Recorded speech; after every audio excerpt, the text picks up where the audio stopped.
Good afternoon again. Hope you all are doing fine amidst these troubled days and you are keeping safe. Welcome to the fourth lecture, rather the syllabus area that we are going to cover under this curriculum. We are expected to cover for the IBSL subject of Business Mathematics and Statistics. We have so far covered three important sessions of the curriculum.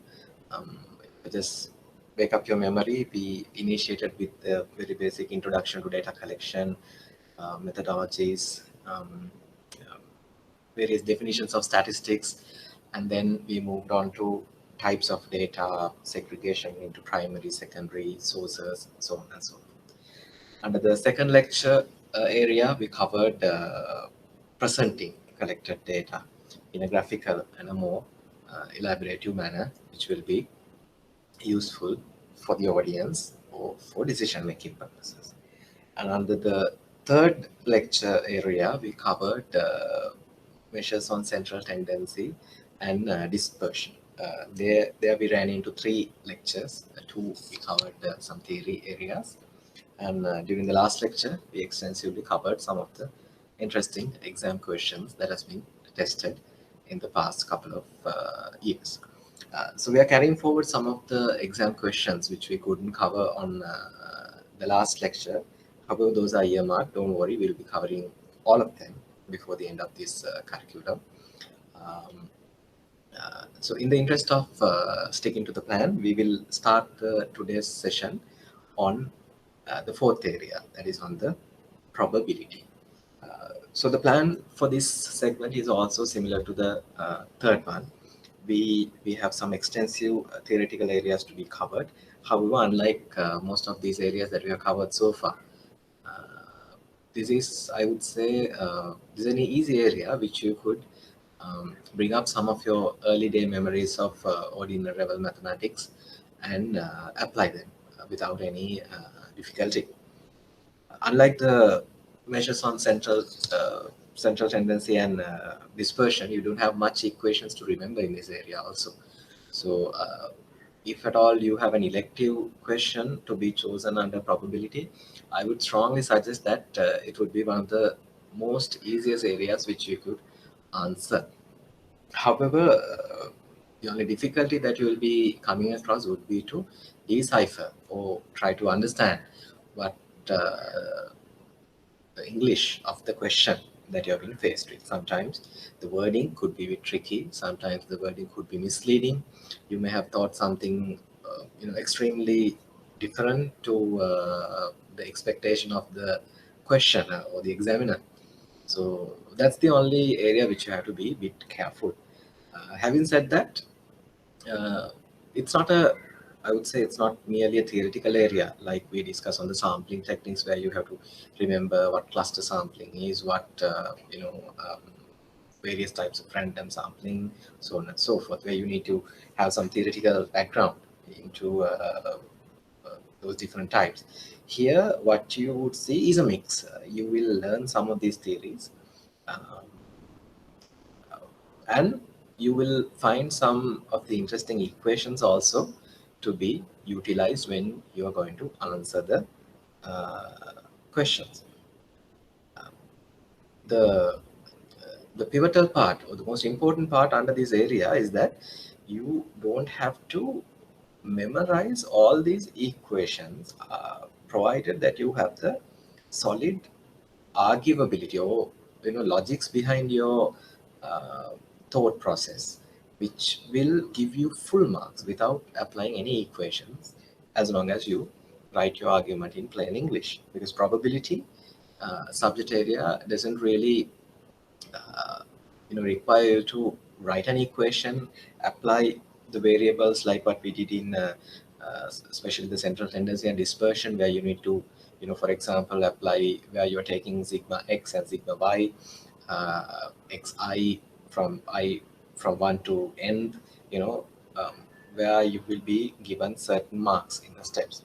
However, in probability, as long as your argument is legitimate, argument is understandable by the marking examiner, there's a very high probability that even if you don't write, you know, conditional probability or base equations in the raw form, rather, if you just write your argument in plain English, still there'll be full marks allocated for your answer. So that's the background on what we are going to start today.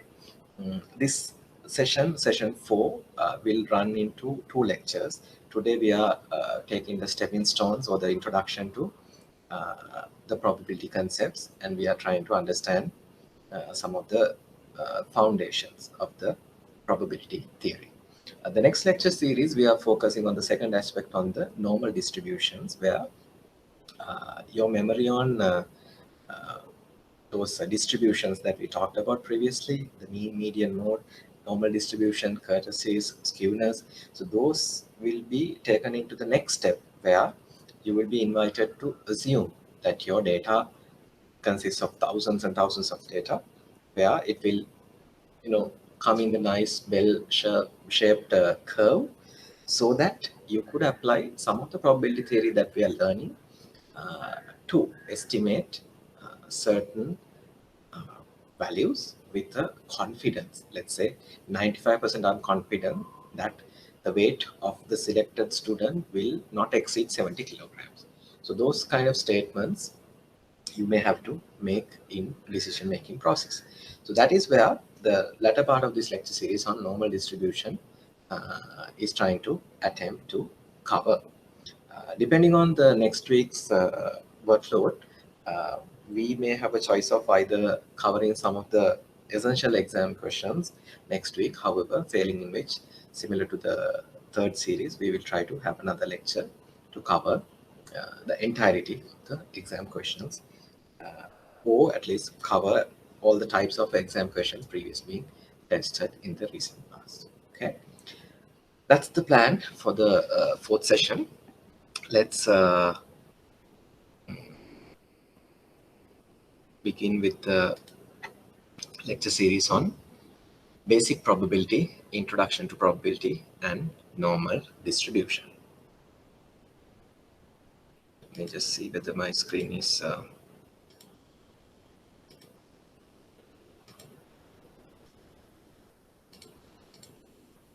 okay. So this is the content that we are going to cover on the today's lecture. We are going to discuss what the term probability means to you. On the second area, we will cover some of the very basic concepts of probability, basic assumptions or norms, or standard set of rules which you can apply in probability. Third, we will look into some of the examples of real world, what you could observe when you are going to apply the theories that you are going to learn under the probability.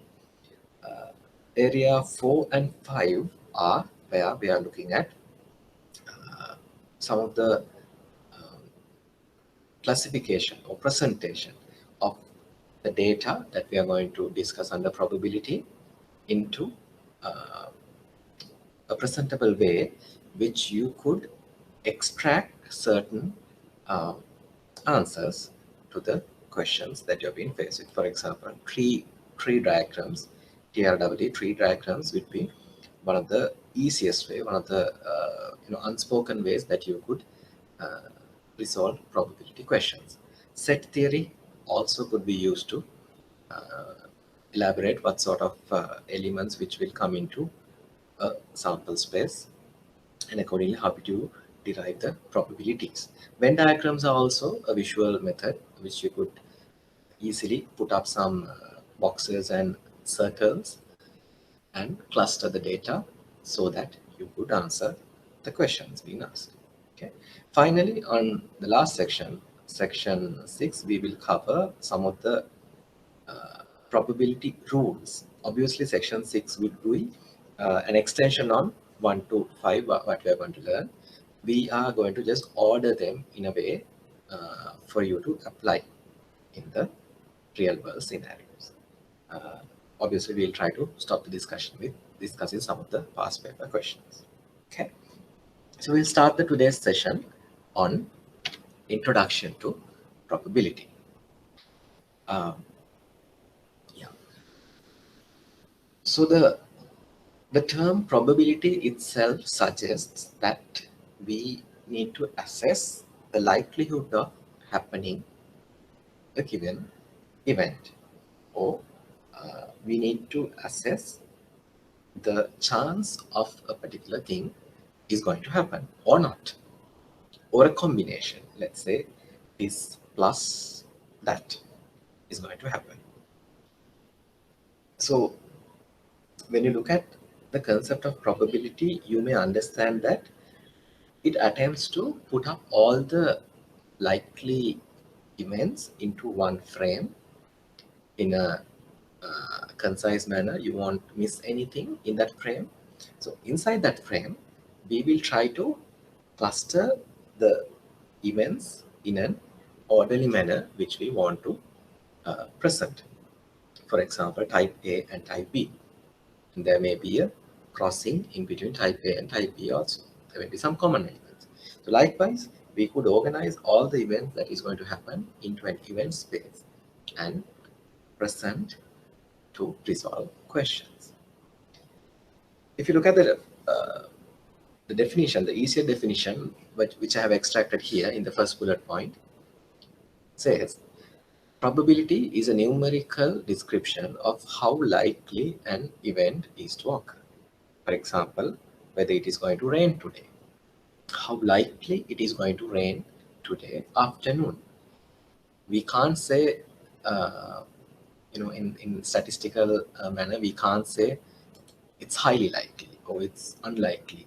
It's a qualitative statement. You may obviously state that statement. There's no harm. But if you've been given a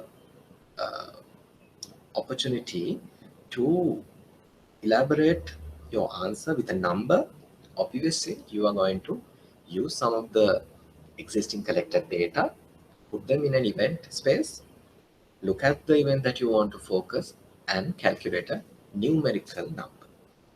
So that is what we are going to learn under this section. Not that if you've been asked on what is the likelihood it is going to rain today afternoon, not that you're going to end up with a qualitative answer. Rather, we are going to attempt to quantify the answer. Look at the second bullet point. Numerical measure of probability is a number between 0 and 1, okay, where 0 indicates impossibility and 1 indicates certainty. Let's look into that statement. What it attempts to say is that in our class example, what we discussed now, the probability of there is going to be rain today afternoon.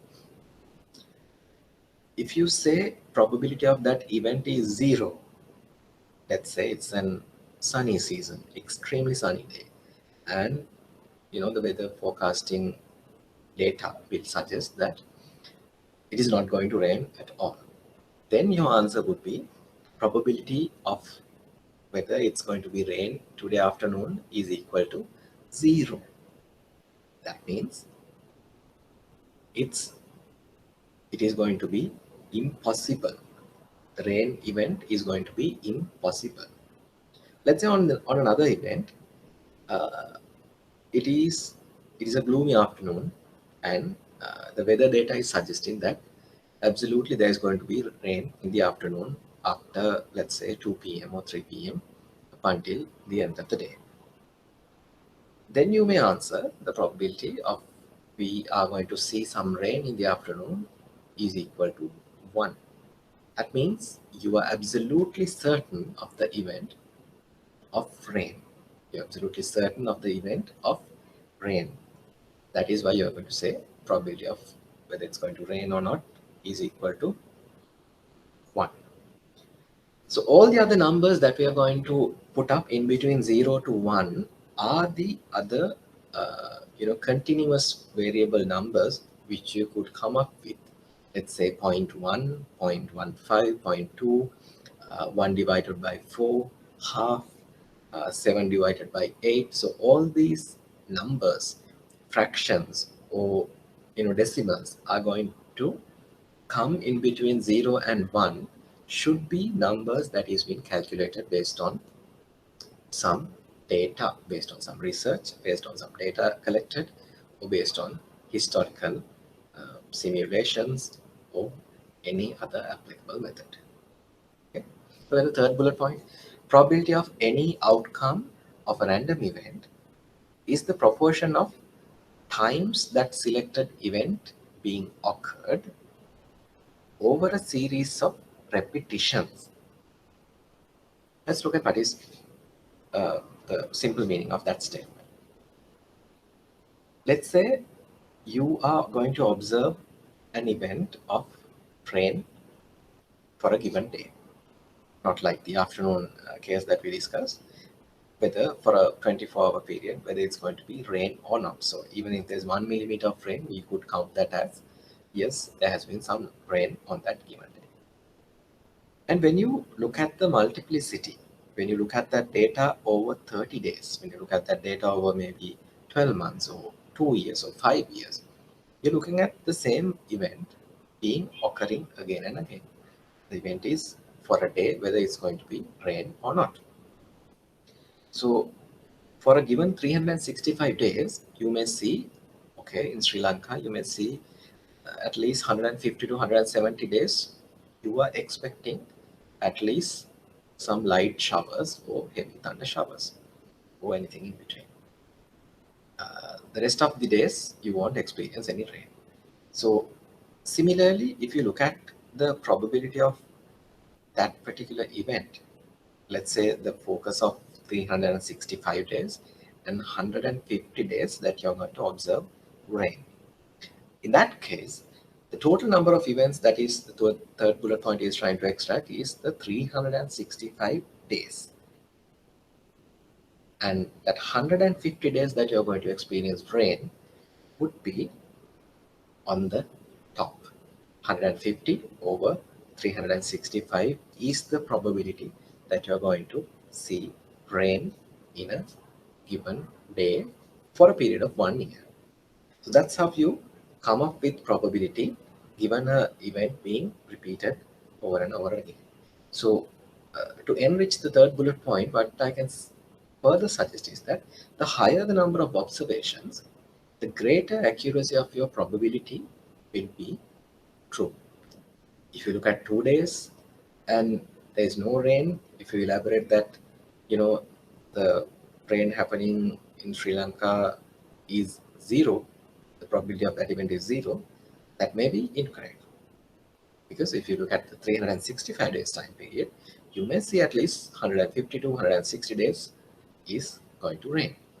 So that's why I stress the number of observations or number of repetitions are greater, the accurate your probability value will be.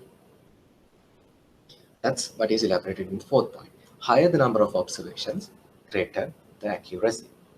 If you take 10 years of rain data, that means you are collecting data points of 3,650 plus days, counting for some leap year days also.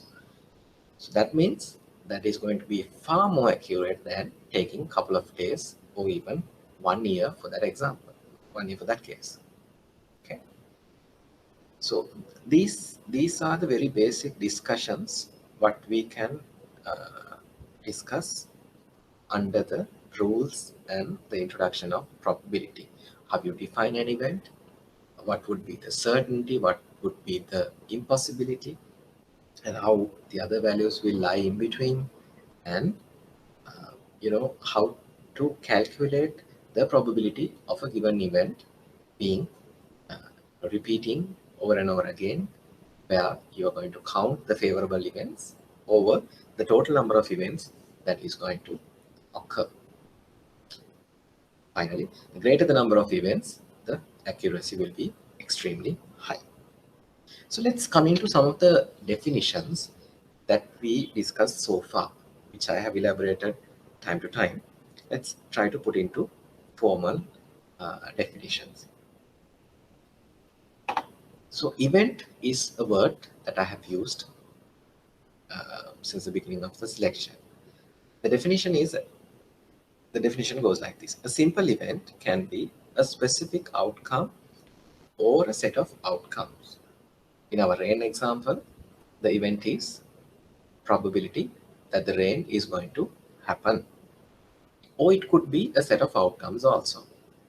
Let's say rain and thunder showers. The rain and thundering. Let's say rain and rain, thundering plus lightning. Sometimes you may just observe light breeze of rain, sometimes of heavy rain, sometimes thundering and pouring over the surface of earth. So you could simply define the event of raining as probability of raining and define your event like that. Or you may also combine a couple of events together and call that as another event. So that's the definition of the word that we are going to use as event. So the sample space, the second point, is the list of all possible outcomes for a given test or given study or given research. So sample space is, in our previous studies, we have used the word sigma to sum up the data. So the similar concept, the sigma, shall be utilized here. It will be very clear when you look at the Venn diagrams. I'm going to use that same symbol. So the sigma or the summation or the sample space or the totality is going to tell you that it includes the entirety of events which will come in under the study that we are going to look into. So it's sort of like the population and sample discussion that we had some times ago. We said that sample is a subset of the entire population. Here, under the probability theory, when you talk on the sample space, that means we are going to discuss the entire population of events that is going to take place under the study or the test that we are going to conclude. Okay. And the third word, what we are going to need, is the randomness. Let's look at the definition. If events or outcomes are equally likely to occur, it is called random. That means the randomness should be where you are going to see non-biased occurrences of events in a free manner. For a classroom example, let's say we are going to look into toss of a coin. You may either have heads or tails when you flip it over a couple of times. But let's say somebody has manipulated this coin and put up some extra weight on one side. I'm hypothetically saying, okay? And when you flip the coin, it may not, fell into the heads and tails in an equal manner. Okay? If that is the case, you can't say that the event that we are going to, the two events that we are going to discuss under this sample space, heads and tails, is not random, is biased. Why? I said in the discussion that somebody has manipulated this coin, put up some extra weight of metal into one side, and the balance of the coin is being distorted. Okay. So the word random carries some hidden and extensive meaning in the jargon of probability. Let's say if I come across an example of flip of a coin or toss of a die which has 6-sided from 1 to 6, I assume that it is unbiased unless otherwise mentioned. Okay? So it's a very important concept to grasp. The randomness is nothing but we assume that there is equally likelihood for each of these events to occur in a free manner. Okay? Last definition that I want to talk about is the complementary event. Now we talked about the event in the first bullet point. The complementary event is nothing but that particular event is going to come into one side, and all the other events that is in the sample space will be taken into the other side. So the complementary event is defined as the probability that selected event will not occur. It's also a simple concept. If you look at our classroom discussion on raining, probability of rain, let's say I come up with a number 0.35 or 35%.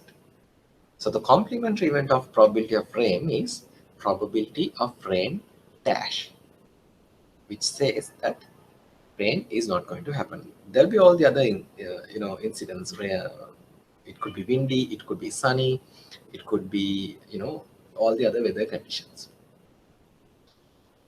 So when you define the event and the complementary event, you can come up with this important concept where generally the sum of probabilities of a given event plus the given event's complementary is 1. If you carefully look at this dash I have put here, the given events dash. This dash is a symbol that we are going to use under the probability discussion to denote the complementary event. So let's see how it is going to get into 1. In our rain example, I said a moment ago, the probability of raining is 35%. I have calculated that somehow.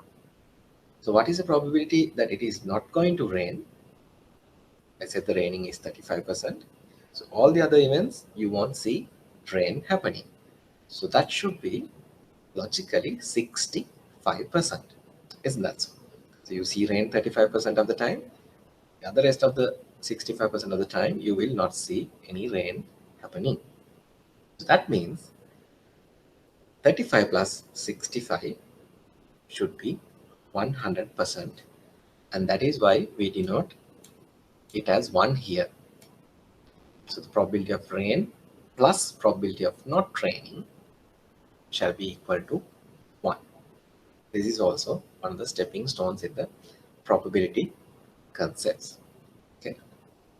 So that is on the introduction to probability. Now we look into 2 broader classifications that we could define the probabilities that we discussed so far into 2 branches. We call it as the empirical probability versus the classical probability. Do not worry on these words. If you look at the meaning of them, it's extremely simple to understand. Okay. So if I break it down, the empirical probability is nothing but you derive a probability using some experiments. That's why the name experimental probability is also given as a synonym to empirical probability. Look at this example. Flip of a coin 100 times. You may get heads 56 times. Then in probability notation, I have used here, which I'm going to introduce in a while, don't worry. Probability of heads being going to happen shall be equal to 56%. So this is how we denote our answer, the conclusion. Why did we get 56% here? Because we have got 56 heads of a test of 100 times. So 56 divided by 100 is nothing but 56%. On the other branch, the classical probability is where you do not have such kind of experiments. Rather, you estimate it based on the assumptions and based on the given circumstances and the scenarios you are faced with. Look at this example that we are quoting here. An unbiased coin is flipped. Look at this word carefully. Unbiased. The word unbiased says that the coin flipping example will have simply heads or tails. It could be denoted as probability of heads being taken and probability of tails being taken. we shouldn't forget the case that there's a extreme thin margin of probability where you will see the coin not being tossed either way. But again, under the probability theory, we are assuming that when you toss a coin, it will either lands on heads or it will lands on tails. So under the classical probability, what we are going to do is merely nothing but we forget the experiments. Rather, we are going to stick with the theoretical background or the uh, studies that has been already concluded so far, where you are going to estimate it based on non-experimental data. So if you look at these two definitions, empirical probabilities are calculated based on actual data, such as things you count, also called experimental probability. Formula will be defined based on relative frequencies. So you have done an calculation here based on your study. Under classical probability, these are calculated based on things we can think about and estimate. We can argue, we can come up with logics. They are also called theoretical probability. Formula will be defined based on equally likely outcomes. So the previous definition of randomness is coming into play here. We are going to assume that there won't be any biasnesses. So under such circumstances, your coin flipping example will give you heads and tails 50% and again tails 50%. So these are two aspects which you could argue under the probability. So this is where I'm going to introduce to you how we are going to denote the probability in numerical ways rather using words again and again. Okay. Look at the class example that I'm going to quote. If a six-sided dice is tossed, dice, the adukate kind of a thing, which you have six sides, which you will have numbers being written on those six sides from 1 to 6. Okay, a six-sided dice is tossed. What is the probability that it will land with a value 2 up? That means you need to see the value 2 when you toss it. Okay. Now here we discussed that the sample space is the place where you're going to see all the events that is going to take place when you conduct a particular test.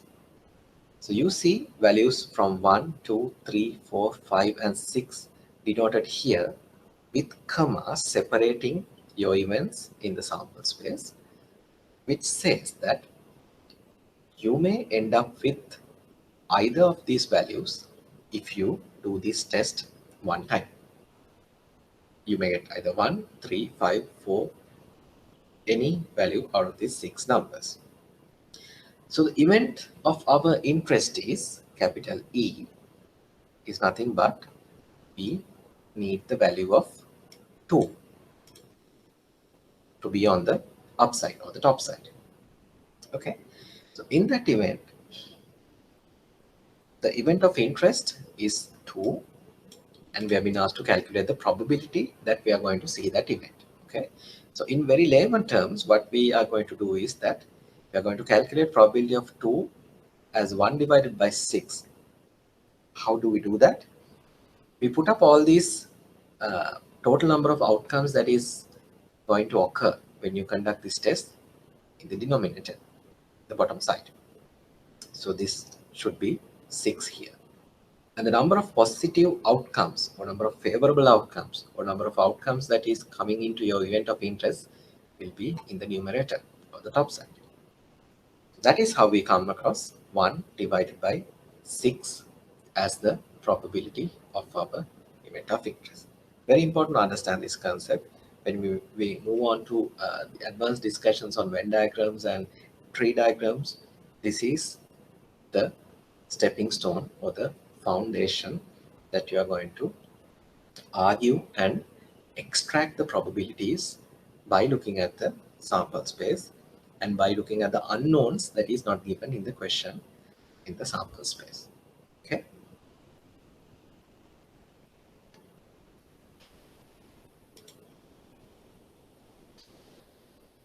So this is what I discussed a moment ago, where we are going to introduce symbols. Now we discuss in plain English so far. This is where we're going to introduce the symbols on probability that is very easy to write and that is very easy to apply, especially if you are writing equations and trying to solve advanced probabilistic concepts. You will not find it very comfortable to write probability of raining plus probability of thundering. Rather, you may come up with x's and y's and different notations and use the word probability, capital P, to denote that you're looking at probability. If I take a moment and go back to the boards,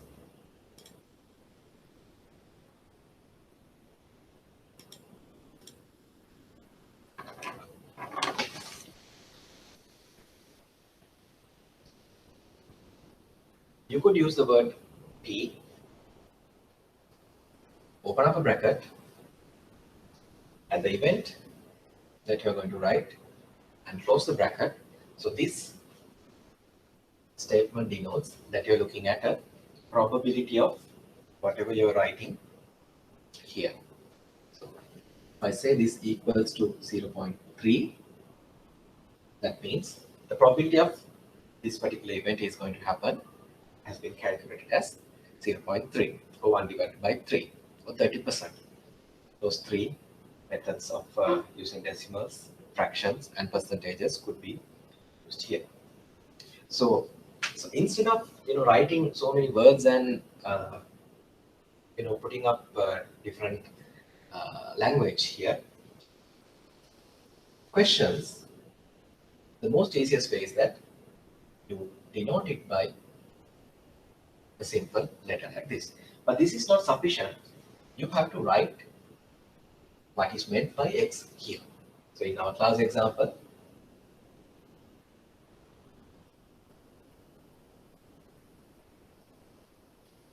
rain occurring could be defined as x. So when I write px equals to 0.3, this denotes that, okay, x has been defined like this. So this is where I am going to say probability of rain is going to happen is equal to 3. So this is the most fundamental notation that we are going to use under probability. And it is the only notation which you will see under the probability jargon up until the end of the entire session. Okay. So that is why I have defined the probability of event Px, and by these notations, what I'm going to say is the very first bullet point that we discussed at the introduction section. So this says, if probability of event could be denoted as Px, Px is going to lie in between 0 and 1. So this is Px shall be equal to or less than 1. On the other hand, it will be equal to or greater than 0. So it could be 0.2, 0.3, 0.7, could be any number. So when you say 0, no chance of Px is going to occur. Px is equal to 0 means probability is 0. Probability 1, that means 100% certainty of Px is going to occur. 0.1, I've just taken a random number here, 0.1 means 10% chance of Px occurring, or 1 divided by 10. Look at this example. There's going to be a 40% chance that there will be a depression of world economy by year 2021. So this is a statement which I could denote out of the probability. Somebody may have calculated based on a theoretical or some empirical study. Could be so ideally this should be a theoretical. Some economics theory being applied to some of the practical scenarios that you may see in the current world situations. Similarly, you may write any other story. There may be 65% of chance that party X will win from the election. So there may be 85% chance of I will pass this examination. There may be 99% chance that there is going to be rain tomorrow. Likewise, you may quote a number of probability as a percentage by just merely using plain English. Okay.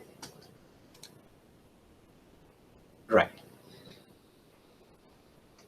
Now I want you to take out your calculators and we will do some calculations by using the common sense that we have learned so far. Okay. Look at the first example that we are going to study. A coin is flipped 200 times. It landed on its head 105 times. What is the probability it lands on the tails? Take a moment and let's discuss the answer.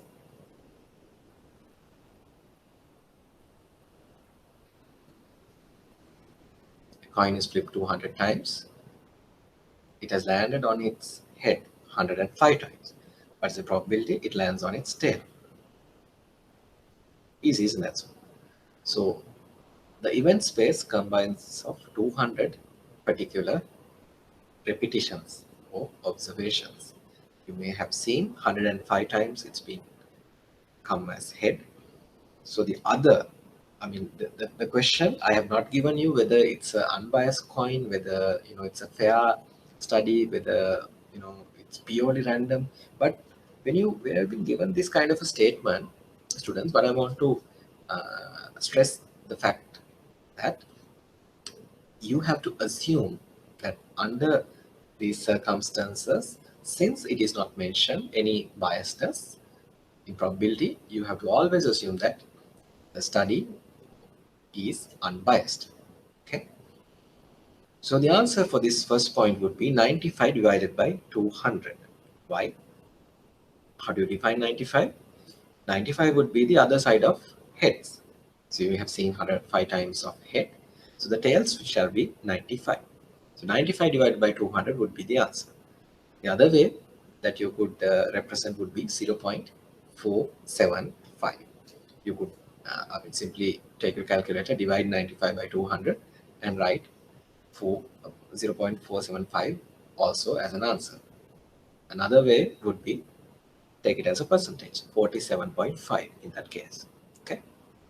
Look at the second one. Two unbiased dice are rolled at the same time. Okay.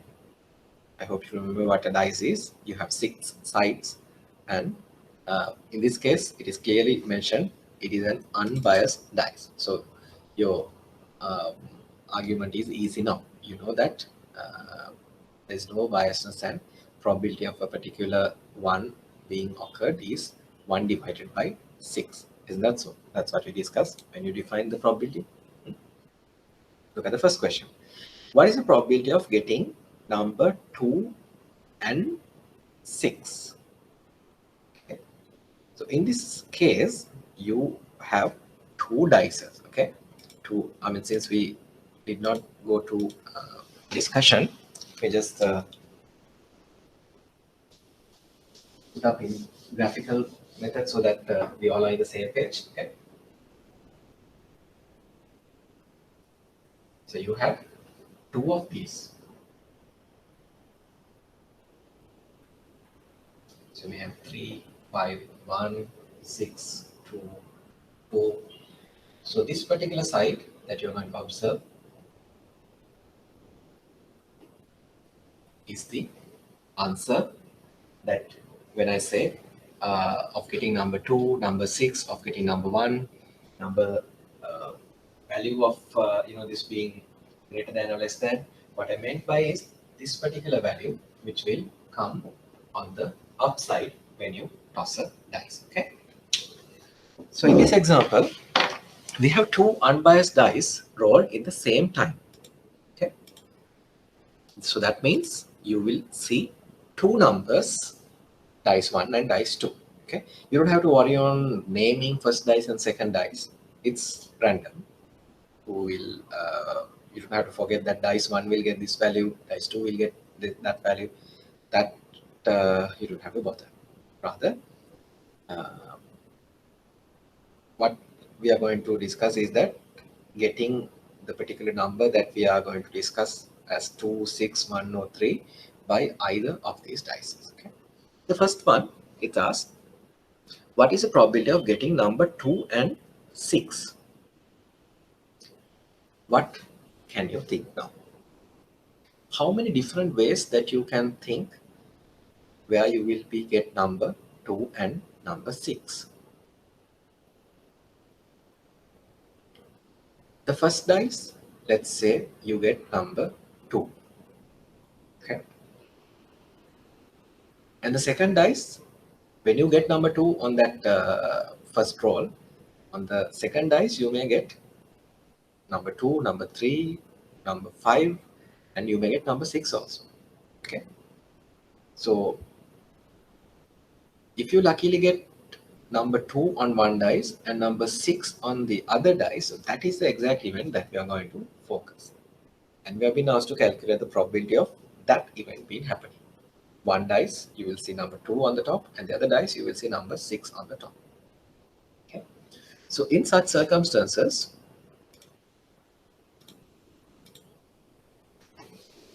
the easiest way would be to, okay, so I'll put 6 here, so it comes to our discussion example exactly. So for this dice, to have this value of 6, we have previously calculated this probability. It's going to be 1/6. So for these other dice also, to see the number 2 on the top, you're going to calculate this as again 1 divided by 6.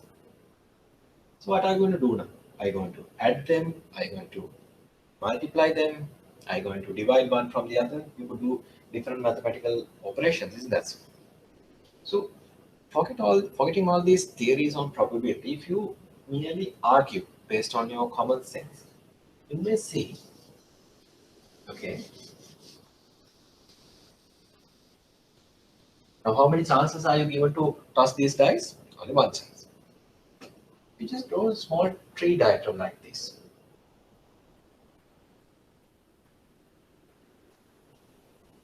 This will be your first event, the first dice getting few different values. So it could be 1, 2, 3, 4, 5, or 6, isn't that so? First dice, when you toss it out, you may get either of these values.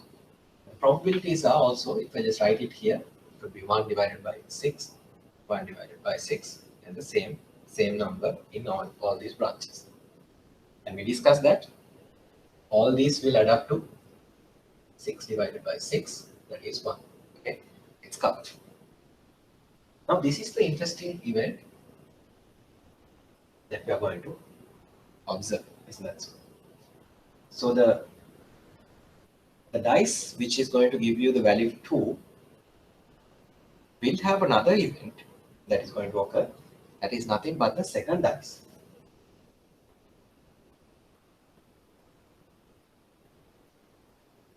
So the second dice, forget the theories for the moment. There are different ways to argue this. If there are dependencies, if there are no dependencies, mutual exclusionists. We'll come to that later, but merely argue from some common sense. Okay, if you get 2 here, with this 2, there could be combinations of 1s, 2s, and 3s, 4s, and 5s, and 6s for the second dice. And this is the event which is favorable. Why?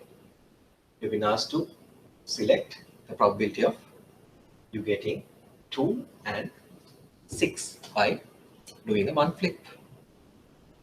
Okay. Now what is the probability of getting 6 here? That is also 1 divided by 6, and the same number will come here. Add them up again, that will be another 6 over 6 of 1. So if you argue in a sensible manner, this is the event you have been asked to extract and calculate the probability. Isn't that so? So the first dice, the 2 to occur, there will be 1 over 6 probability. Second dice, 2 to occur, there will be another 1 over 6 probability. What about these others? Don't they have combinations? They also have combinations. Don't forget that. 6 here, 6 numbers here, 6 numbers here, 6 numbers here. So there will be a total of how many events? 36 events. So for the first branch, 6 second branches. Second branch, again 6 branches. So we could observe 36 different combinations in this given set. Sorry, in this given sample space, if I use the words properly. So under these 36 events, you may see, okay, there's going to be 2 events. First one is you are going to get 2 on the first dice and 6 on the second dice. So the probability of this particular branch to happen would be nothing but this is just one event, right? Isn't that just one event? So this will be 1 out of this 36. So the answer would be 1 over 36. However, one could argue on another ground also. I mean, this is pure English, nothing to worry. One could argue that, okay, what about this first dice? What if you get 6 and the second dice also 2? Isn't that going to be another favorable event? Okay. That of course can be another favorable event. So in that case, there will be another 1 over 36 that is going to add to this possible event. Okay. So when you've been asked to give the answer on what is the probability of getting number 2 and 6, it's a very subjective question. So don't get carried away. In exam questions, don't worry. I've just trickily put in a way just to trick and make the situation a little bit complex to see how your thought process is going to be. Okay. So the answer for this question, since the English is not clear, you could say either 1 over 36, provided that we are focusing on a particular dice. And if you have been asked to order the dices as dice 1 and dice 2, there are 2 events, the first event and the second event that is going to occur. Okay. So students, this is nothing but a tree diagram where you are going to argue and classify each and every individual events that is going to occur in an orderly manner. Okay. So let's say you have been asked for another question on question number 2. It says, what is the probability of getting 2 ones or 2 sixes? 2 ones, 1 and 1. Okay. 2 sixes, 6 and 6. Is that so? So you have 2 events in that case. First one to happen, 1 over 6. Second one to happen, 1 over 6. So this is the 1 over 36. Plus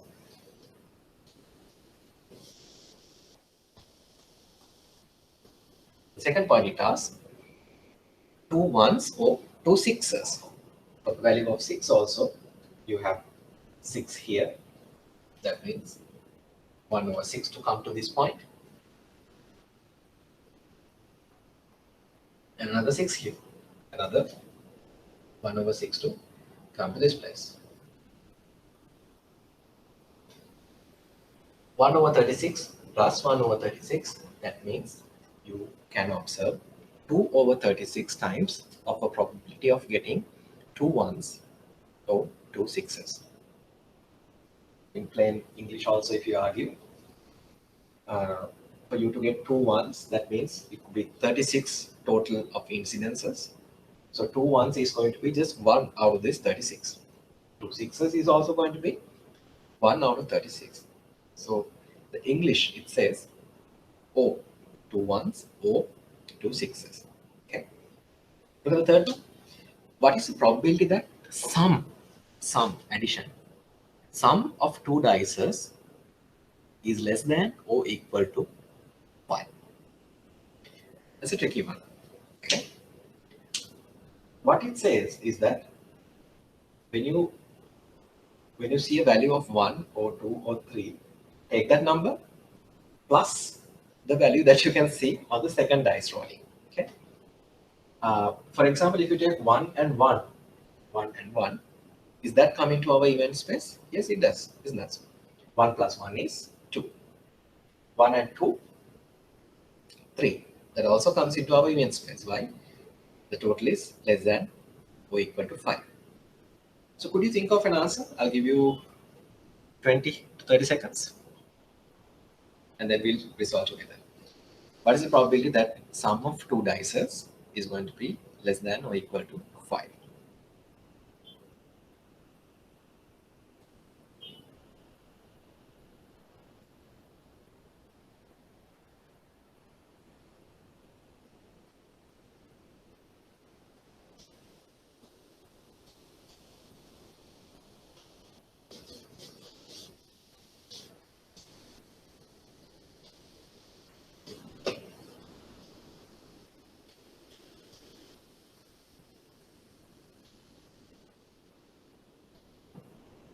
Okay, hope you have attempted. Let's see. I'm going to open up an sample space like this, which will have all the events that I'm going to encounter for this favorable event to be extracted. Okay. If I just write 1 and 1, that means 1 for the first dice, 1 for the second dice. So is this going to be a favorable event in our example, in our test? Of course, because 1 plus 1 is 2. So that covers.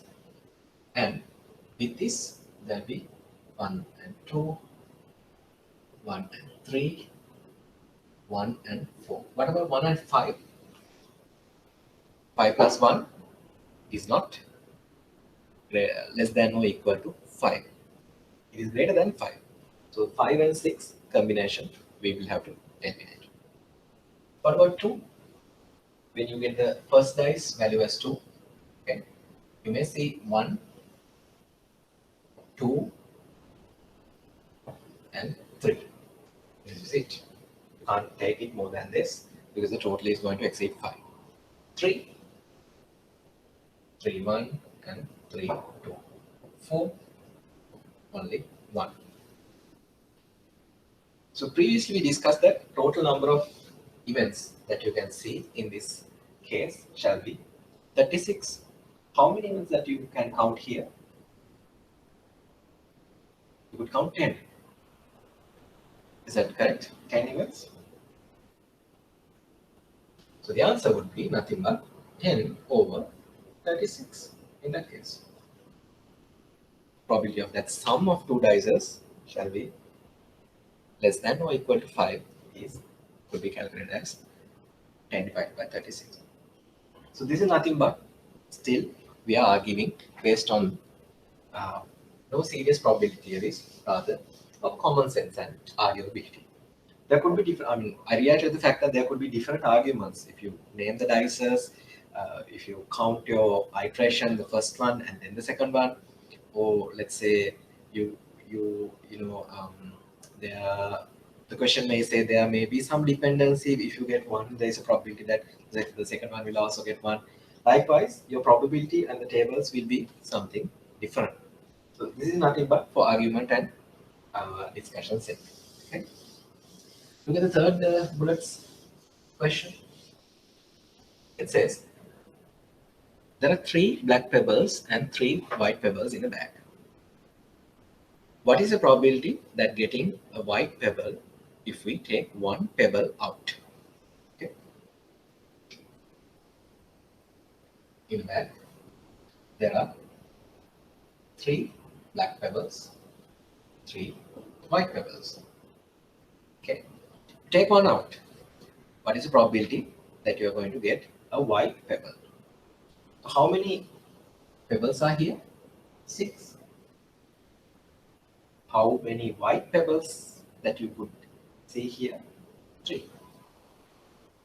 So there is a 6 divided by 3, or 1 divided by 2, or 50% probability that you will pick a white. Sensible, right? If there are 6 like this is black, this is white, chance of you picking a white one is nothing but 50%. Okay. Then second one, given the first pebble above question, given the first pebble above is a black. Now, what is the probability of getting a white pebble? Now, how do you answer that question? This is where English comes into play. Okay. Don't worry, in the exam questions, at all you have a doubt, you define the way that you understand, and that might ease your uncomfortness on whether what you're going to do with the first pebble. The question says, given the first pebble above is black, now what is the probability of getting a white pebble? Okay. Well, the first part, this is where I've again tried to trick you a little bit. I have said in the first part, if we take one pebble out, that means I've taken this out. It's gone.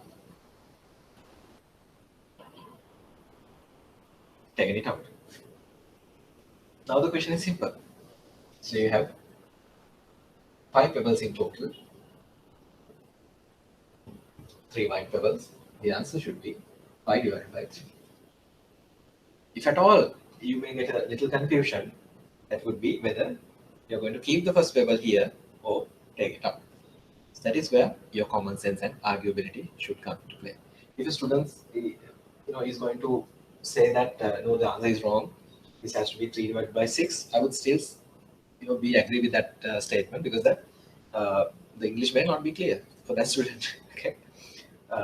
However, you may, in such circumstances, if you're not sure, just write your statement, assumption. I have assumed that the first pebble is being taken out from the bag. So that will clear out all the doubting there. Okay. So this, the time that you have taken to discuss some of the practical examples is nothing but to elaborate how you could calculate probabilities based on nothing but arguments. Okay.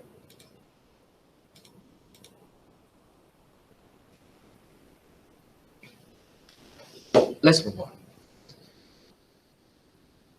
This is where we are going to define the word set. A set could be simply defined as a clearly identifiable group of items bundled together. Okay. Now, in the previous example that we discussed on tossing 2 dices, we discussed that I could open up a big bracket and put up some smaller events in between those brackets and define that this is my sample space and this is where I'm going to observe the events is going to occur. So a set would be a way to define how you could put up all your events into one sample space. Okay. Items that includes in a set could be identified as its members or elements. So that 1 and 1, 1 and 2, 1 and 3. So those events are the members of the set which we discuss under the tossing of 2 dice.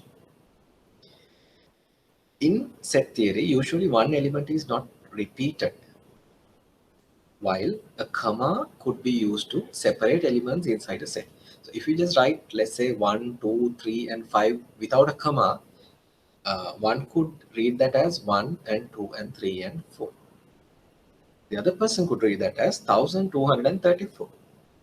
So to make it clear in set, if you use a comma, that would be the ideal way to denote or earmark that you are separating this event from the next event. Okay. It's given in this fourth bullet point also. We can denote a set by, the very first one would be the plain English, an explanation. Look at this one, an even number between 0 and 10. Sorry, even numbers, so it's multiple, okay, plural. So this way, if you denote a set, it's perfectly fine, and it's the easiest way to denote it. And it could be a classification also. You may see 2, 3, 6, and 8, or 1, 3, 5, and 7, or up to 20. So likewise, if you denote individual elements also in a set by using commas, that's also fine.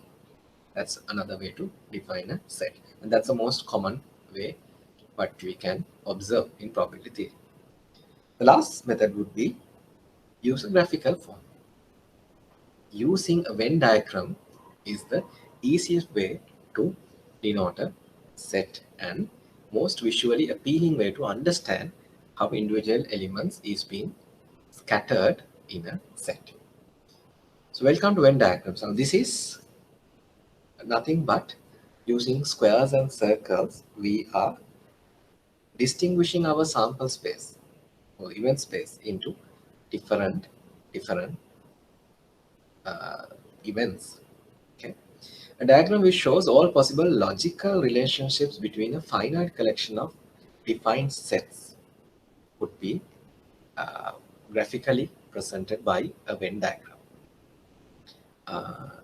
Look at this sigma mark on the top side of it. Some call it as epsilon also. That denotes the complete set of events that could be included in a set. So this square is the set that I have defined here, the big square. The circles that I have put here, A's and B's, are different items, members, or events that could be included in the set. Look at carefully where the arrows are going. Items in set A shall be earmarked in this area. Items in set B could be earmarked in this area. And this intersection between these two will be the items common to set A and set B. Okay, if I just take a moment and put up a simple example. I'm going to say, in a village there are 100 houses.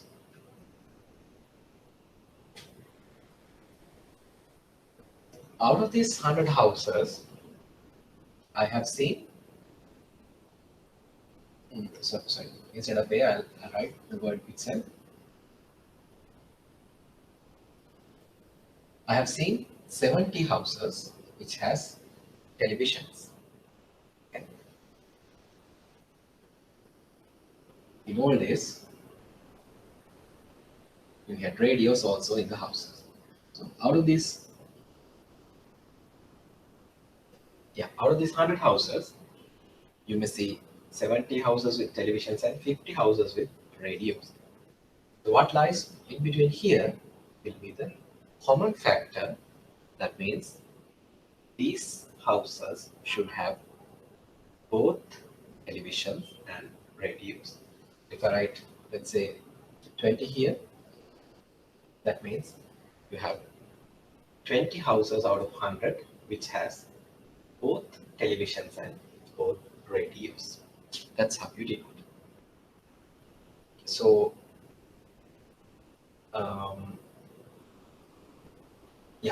so that's how you denote. So could there be houses without televisions and radios? Can I write 10 here? Will it make sense? Of course, that would make sense. I mean, mathematically this may be wrong. However, you could just write a number here apart from these two events, which says that these houses does not have televisions, these houses does not have radios. They have some other instruments. Okay, so this is a Venn diagram which you could easily denote graphically the probability that we are going to discuss. There's no hard and fast rule to write a square and a circle as long as you denote it by using some visually appealing symbols that could suffice. But for discussion's sake, always let's try to stick to use a square to denote the complete event space and define our events by using circles. Um, when you discuss conditional probability based equation, you may see this way of defining is going to be very easy when you are going to extract answers. Okay.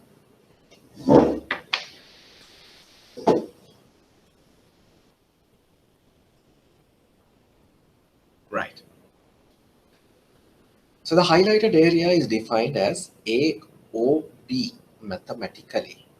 What I have done here, I have highlighted areas that is coming under event A and event B. Okay. This is mathematically called as A union B. That means the totality or the addition or the complete or the combined events of A and B together could be denoted as A union B. This U sign that you see here in between A and B is the union or the addition. Okay. We use U symbol for union and this other side symbol for intersection.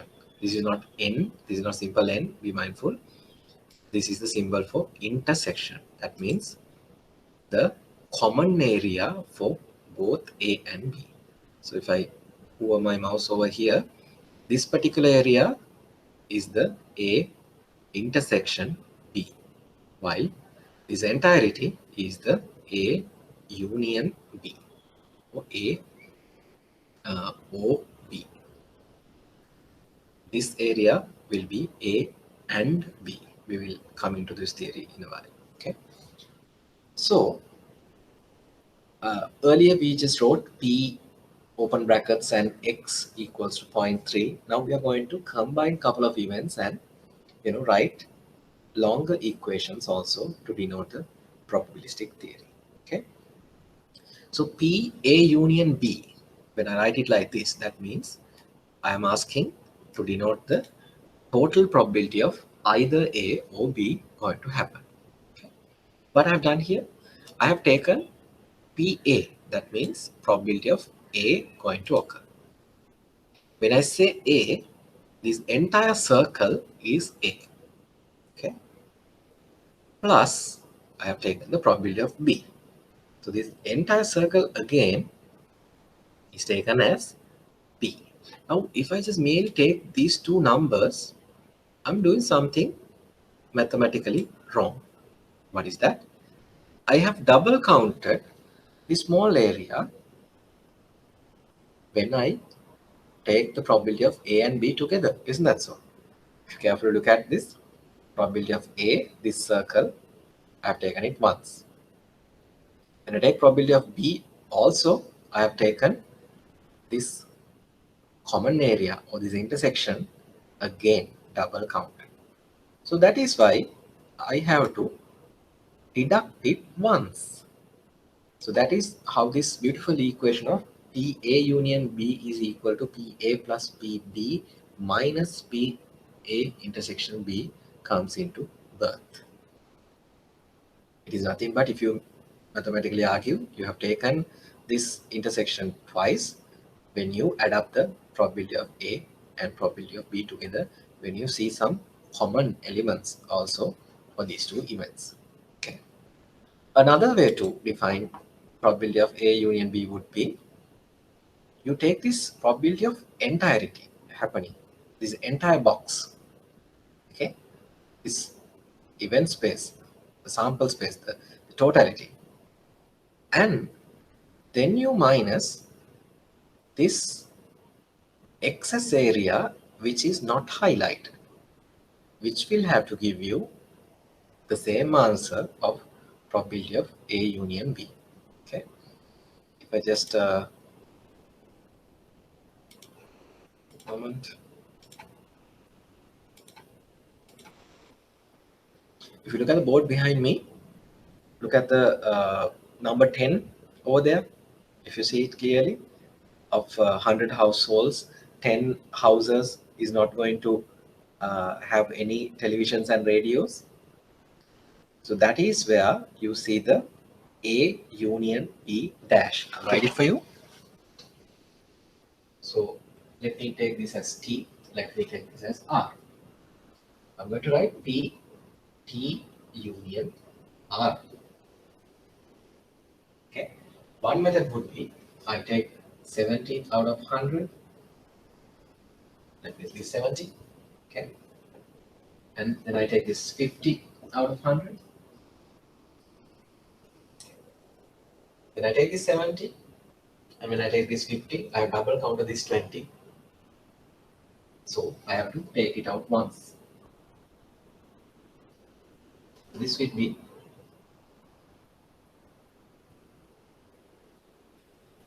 equal to, oh sorry, okay, pardon me, this won't add up to any, making sense values, because I just put some random numbers here. So yeah, so if I just add up this, I may see this 10 won't occur here, because this will be 100 out of 100 mathematically. So let me just rephrase these numbers a little bit. Okay. I just put 60 here. I change this to 60. Then I put 10 here. Let me read this. So instead of 70, I'm going to write 60 now. Now my equation will tally nicely. So this number will be 60 plus 50, 110 minus 20 will be 90. So probability of television plus radio, or probability of television union radio, or a household with a television or a radio will be 90 over 100. Now, if you look at the second statement, what I write on the below, the fourth bullet point, P A union B is equal to P epsilon minus 10. It's the same thing. Now this is P epsilon 100 out of 100 minus this 10 is where you're going to have all the other events other than T and R, television and R. This is also equal to 90 divided by 100. So P, T union R would be also denoted like this. Either you could add up these three individual elements, deduct it once, or you could take the complete number and take out the other event which will not come into these events.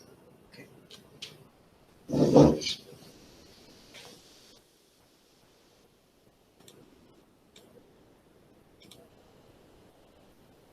So you could use Venn diagrams and do various creative things.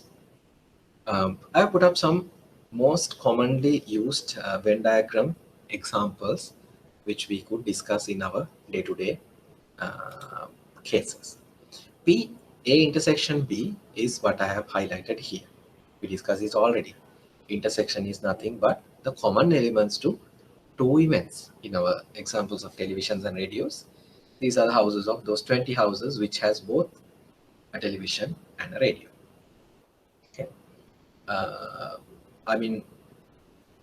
Okay, let me take another moment here.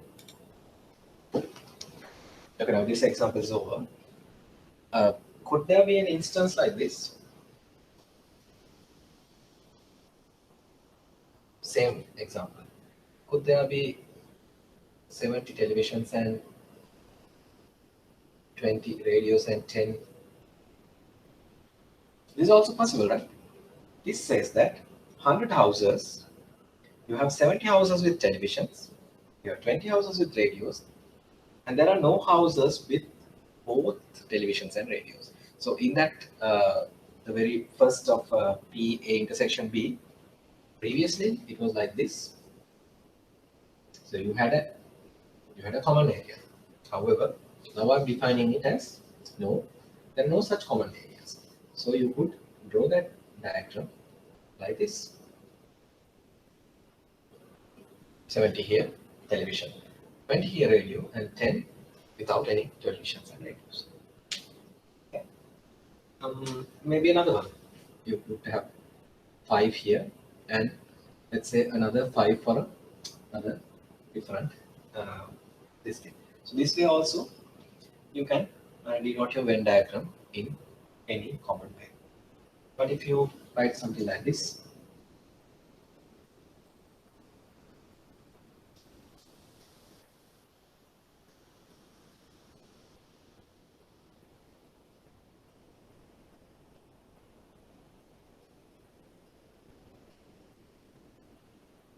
this much of with televisions, this much of with radios and let's say CD players. Yeah. Now it's even complicated, isn't it? So you have televisions and radios. So this would be the area common to televisions and radios. But if I extract this area, this will be television and CD players. Similarly, this area will be CD players and radios. And this area will be all three together. T, R and C. So in that case,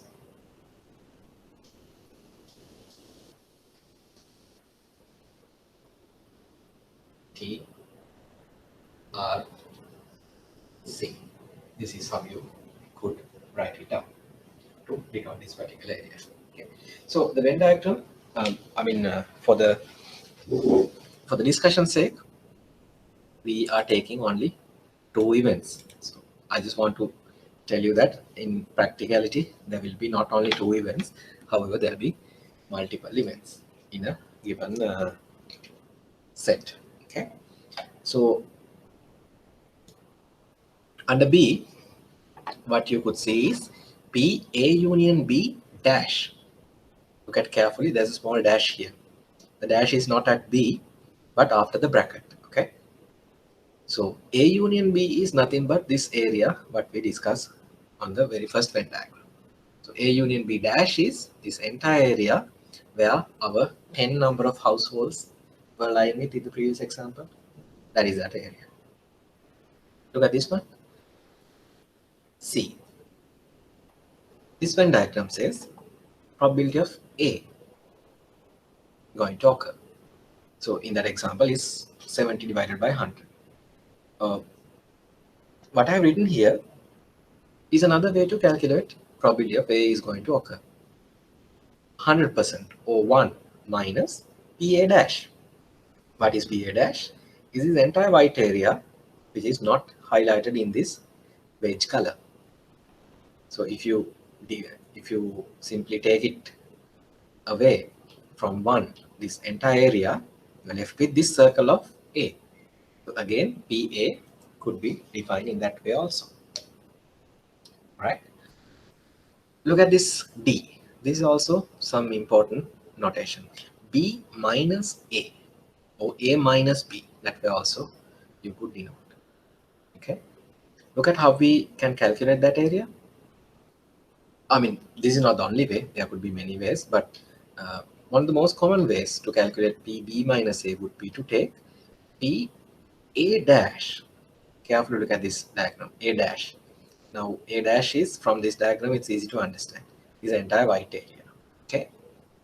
A dash intersection B. So B is simply shown here. So if you take a shading and draw it, you will be left with this smaller area of P B minus A. Let me just tell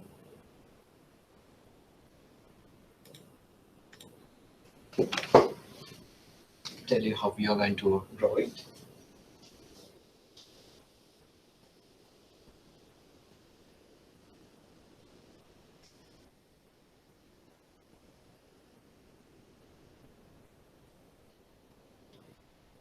P,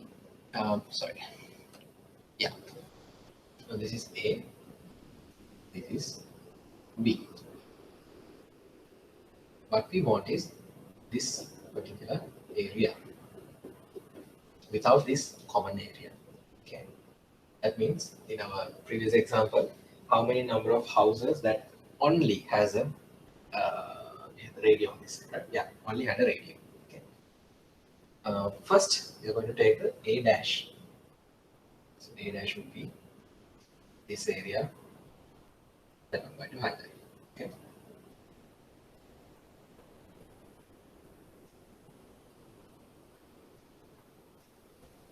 And then take the common area to A dash, this entirety, and B. So can you mark this area? No. Why? Because it's not common to A dash. So I'm going to left with this area, that is the small piece of area. That is why we have highlighted it as P minus A. The same will be opposite if you take P, A minus B. So this is another combination that you could derive from the Venn diagram to say only that particular event without the common of the intersection of the other side. Okay, B minus A. Right. So we can denote Px, probability of X, to define probabilities by utilizing the data from Venn diagram. We already know that we can use, we can introduce a particular event X, A, B, C, D into our event space and calculate the probabilities. Take a moment and let's try to calculate these probabilities. Calculate probability A, probability B, probability A and B, probability A or B, and probability A or B dash. Okay, you have the numbers. In case if you haven't calculated, I'll give you a couple of seconds. Just give it a shot. First one, probability A.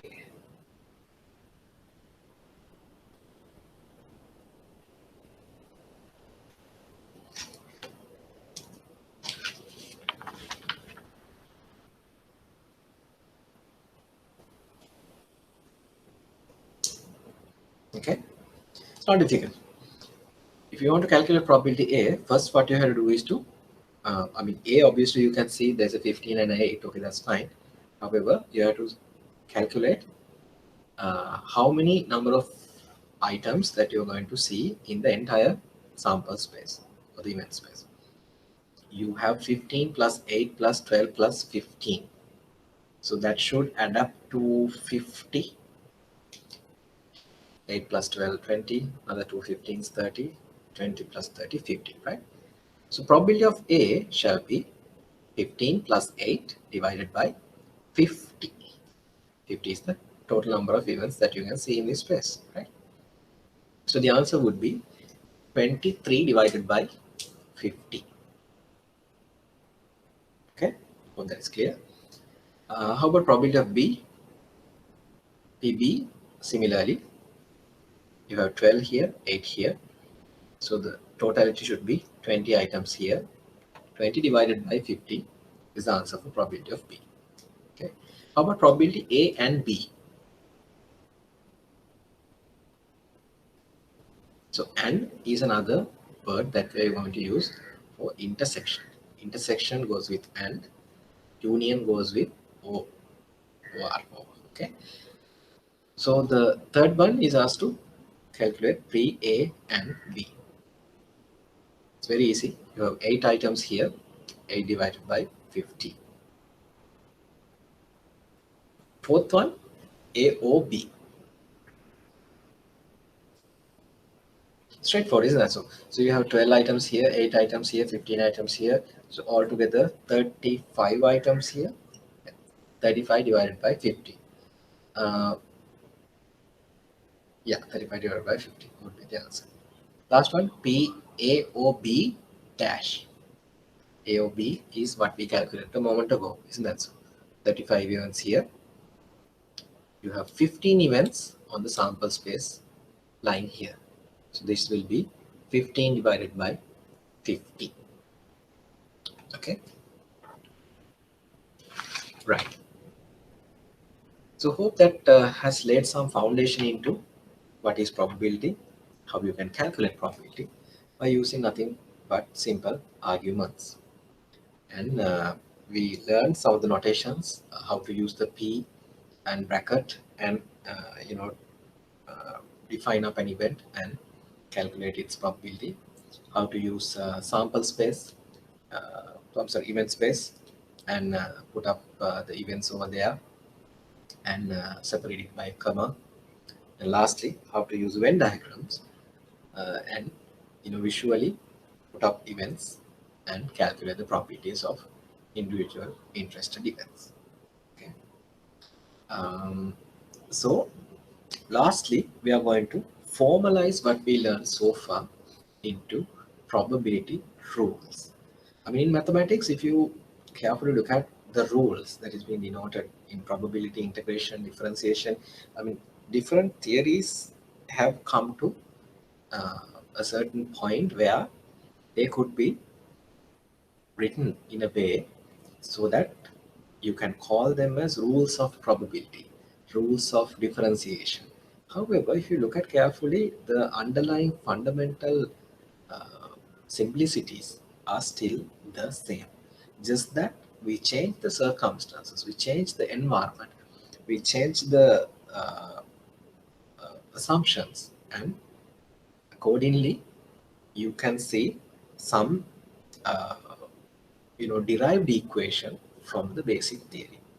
So that is all but nothing what we are going to learn under the word rules whenever we define that in mathematics term. Okay, nothing to worry. Okay, the first one, range of probability.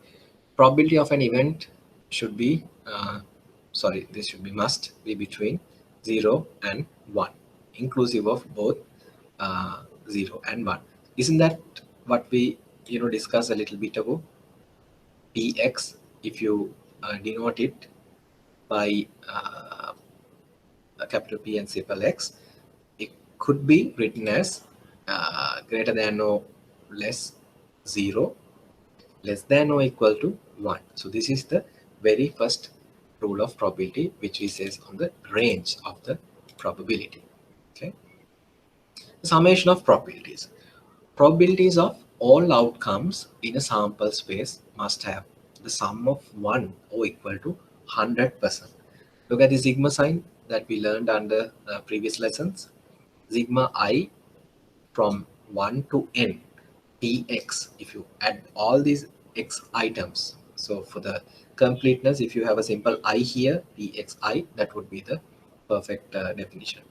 Sigma I equals 1 to n pxi should be 1 or 100%. Okay. But the third probability, complementary of a probability. Probability of an event PE plus that event's complement. So now we have learned it. You can write it as PE dash should be equal to 1. A plus A dash equals to 1. So similarly, complement of probability could be written here. Now we are coming to a couple of advanced probability rules. Conditional probability and base rule is where you are going to discuss the probability of one event given some conditions in the first event. Okay, let's read out. Conditional probability is a probability that a dependent event will occur. Look at that word carefully. Dependent event will occur. I'll highlight it. Given that another event has occurred. I'll read it out again. Conditional probability is that a dependent event will occur given that another event has already occurred. This is the notation that we are going to denote the conditional probability. This is read as P A given B. That is what I have written here. That means, in layman terms, if you argue, P A given B shall be nothing but B are being given the case that B has already occurred. Now, in our very first example of raining, let's say under rain, you're going to discuss two sub-events also. So there could be rain and thundering, rain and let's say heavy storm situation. So given rain, what is the probability that you could see thundering? Given rain, what is the probability that you could see a stormy situation? That is why P shall be always taken into the right hand side of your notation. So always left hand side is a probability that you are going to look under this circumstance. So this is read as P A given P. Okay. Now this is the way to calculate P A given B. We take the intersection of P A and B divided by P B. Similarly, I could change the A and B and write the P, B and A here, and the same definition will be similar except for the fact that whatever you write on the right hand side will be the probability which will come to the denominator. Inverse conditional probability of one event given the other event has occurred is equal to the joint probability of the two events divided by the probability of the given event. Okay, let's take a moment, try to understand that in very simple way using our Venn diagrams. Okay.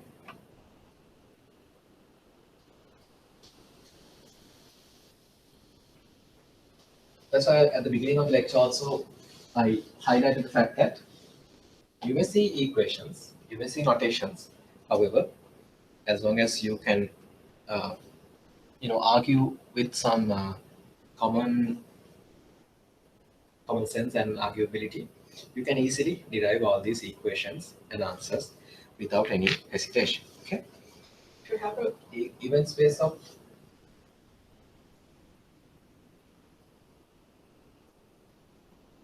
A and B,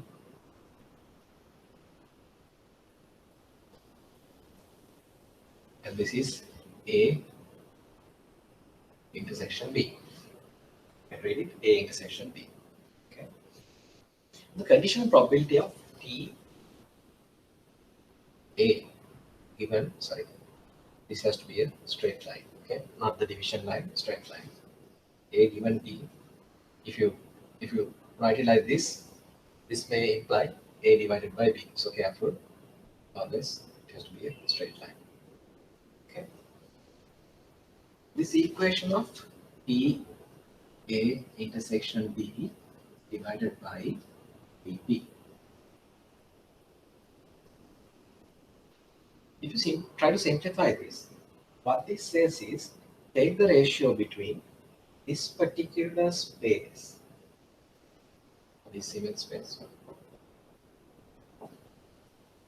this one, divide by probability of B, this circle. Okay. If I could quickly point out these numbers on the previous example just to have a numerical value. Sorry, we had 60 here, right? Yeah, 60 here, 20 here, 10 here, and another 10 here. And sigma would be equal to 100. Okay. So what this probability of A given B, or the conditional probability, is going to say is we are given the notion that B has already occurred. If this is without this, okay, forget about this part. If merely we only have this A value here, that means from this entire event space, we are going to discuss the event A going to occur. Is there? However, when I've been given this B given, that means my sample space now is going to limit to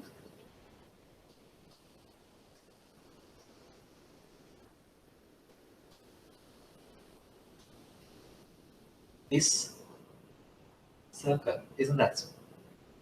With all the other A and A union B dash, those are gone now. Because I've been given that B has occurred. Now we are inside B. Okay. So we have to now consider what is the probability of A going to occur. B has already occurred. So from B, this is the space that will denote A going to occur after B. Okay. So the answer for this would be nothing but 10 divided by 20. Simple. If I complicate the situation, epsilon here, 100 here, and draw the 60 here, A here, and another 10 here. Yeah. Fill that up. Yeah. If you want to, apply this equation point of view, B A intersection B would be 10 divided by 100. B would be 20 divided by 100. So 100 and 100 will be taken off, and still the answer would be same. So the moment you have been given a conditional probability, one of the easiest way that you could argue is that you could forget all the other event space and focus on the event which has already taken into place. So you're diving into a smaller sample space now, or event space now, and calculate the probabilities inside that. It would be the same if you went into A. Given A, what is the probability of A union B has occurred? That means B A given B. Okay. So this is another rule. Or, even if you don't have that rule in your mind, still you can argue and calculate that particular probability which is been asked. In a formal way, you can write the conditional probability as given like this. Okay. Yeah. Independent events. And events independence means that particular event will not disturb or will not have any dependency for the second event to occur, or the other event that we are considering to occur. So in our dices example, if you could recall, I discussed that there are two dices. We're going to toss them both, and the values will be 1 divided by 6, 1 divided by 6, and we could come up into different combinations. So that's a good example of an independent event. The event that first dice is going to give you will not tamper the event or will not disturb the event of the second dice, which is going to give you another value. Two events A and B are statistically independent if probability of one event is not impacted by the occurrence of other event. Okay. So the dices example, and if you geographically separate two countries and take 2 marks of exam papers, first exam paper doesn't have any occurrence or any correlation to the second country's same exam papers, isn't that so? So similarly, in statistically, there could be many different events which will independently occur, and thus you can add them up and multiply them up and come up to combination of those events being occurred. Okay.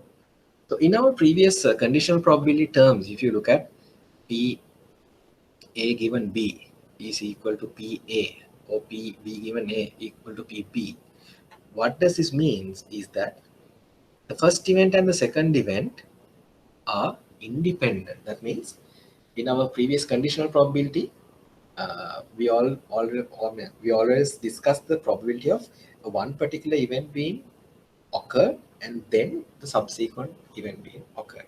So that's why in the class example also I argued that this could be argued in different ways, so that the first dice and the second dice could be, you can say it's 1 divided by 36 or 2 divided by 36, provided the independentness and the conditional probability that we are discussing here.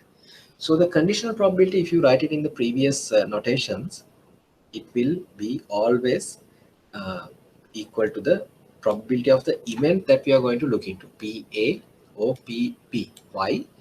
Because the second event, PB, have not made any difference to the occurrence of probability that we are going to consider. So in that instance, multiplication rule of the above independent events could be PA minus, PA multiplied by PB. Students, now this is indirectly what we have applied into our dice example, isn't that so? PA intersection B, that means you're getting number 2 up and number 6 up in that particular event. So that is why I could easily multiply the 1 divided by 6 and the 1 divided by 6 and come up to 1 divided by 36 without applying this rule. We just looked into 36 different occurrences that could occur, isn't that so? So it would be the same as long as the independentness of those events being secured. So in exam questions also, nicely you may again, A and B are two independent events. So in that case, you have to assume that, okay, probability of A won't disturb the occurring of probability of B. So as long as you have been asked to calculate what is AND or intersection, you can easily multiply the probabilities and take the answer. So that is a discussion on the independent events. Don't worry, there are plenty of questions that we are going to discuss. You will see the independentness, conditionalness, and the last one that we are going to discuss here, that is a mutually exclusiveness. Okay, the word mutually exclusiveness is nothing but coming out of the commonness of events. Two events are mutually exclusive if there are no common elements in both of these events. In other words, P, A and B should be equal to 0. If you could recall, in our television and radio example, I threw the two circles away. So you had 60 houses with televisions and 20 houses with radios. So that is a good example of mutually exclusive events. Being radios does not have any impact on having televisions.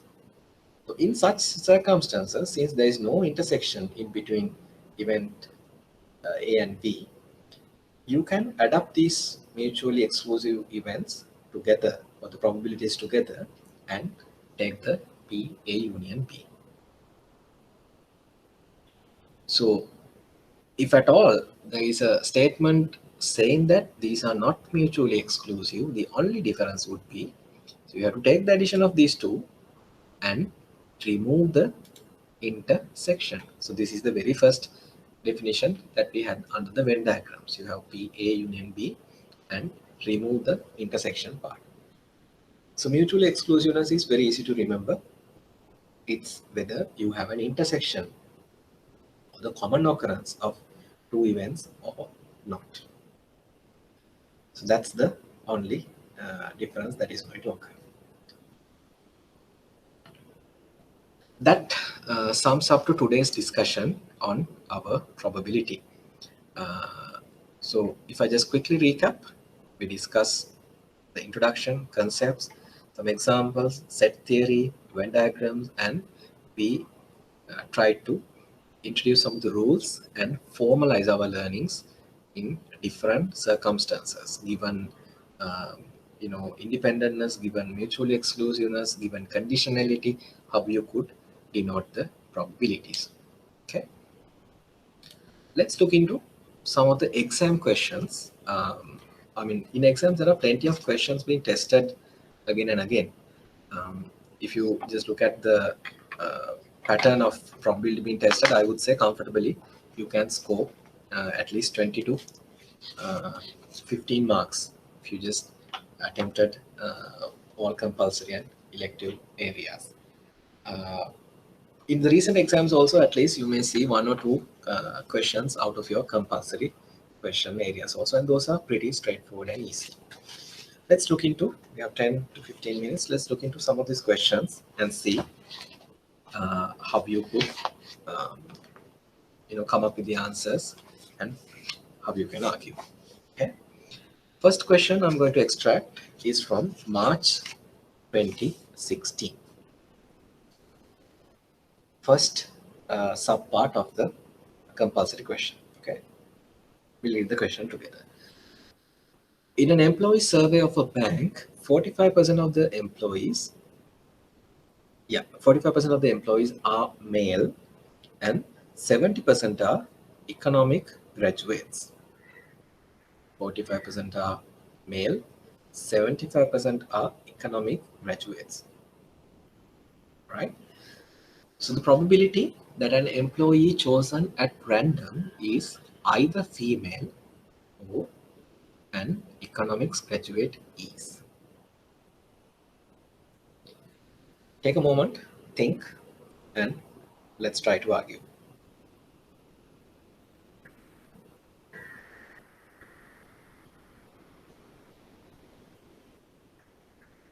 Okay.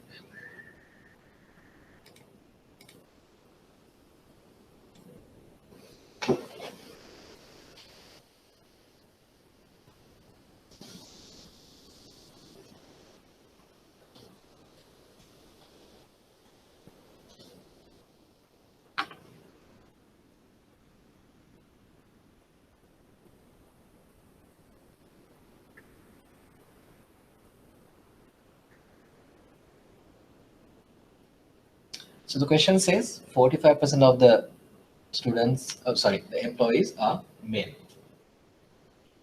One of the easiest way is that you can just draw a small tree diagram. 45% male, then 55% has to be female. So the statement second one says 70% of this population, these employees, are economic graduates. So from this 45% of males, that means 70% should be economic graduates and 30% should be non-economic graduates. You could write it anything.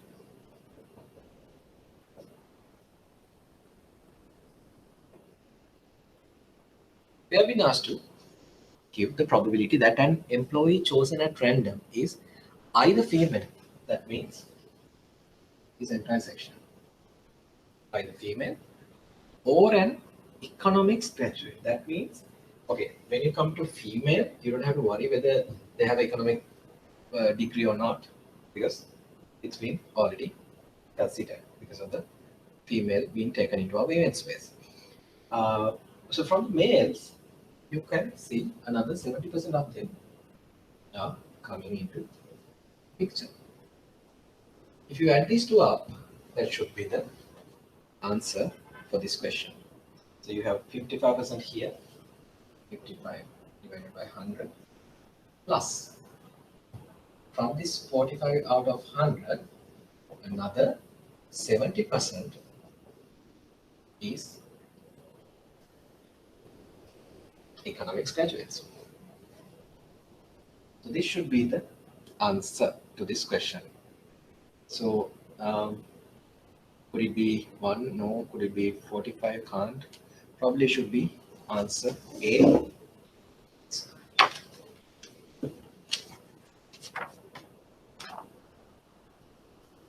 Yeah, answer A, 87%. Okay.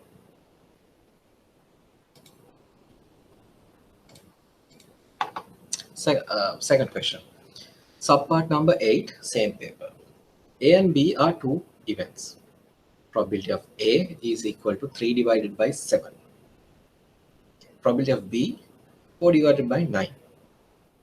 Probability A intersection B, the common area is 1 divided by 9. Calculate P A given B.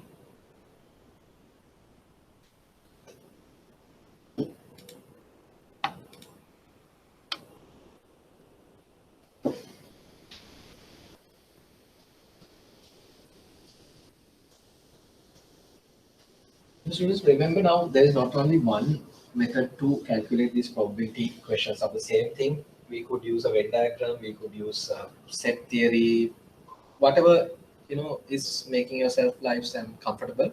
Just please stick to it. I really like the tree diagrams. That gives me some space to think. So most of the time you may see me using the tree diagrams, but that doesn't necessarily tell you that you have to only use the tree diagrams. You could use other methods also. Okay. So you have probability of A as 3 divided by 7, probability of B 4 divided by 9, and probability of A intersection B is also given as 1 divided by 9. What do they ask? They want the probability of A given B. So we know from theory, this is the division between these two values. B, A intersection B divided by whatever comes to the right hand side goes here. That's the easy way to remember. B, A intersection B, 1 divided by 9. B, 4 divided by 9. So this should be 1 divided by 4 or 25%. 0.25 either way.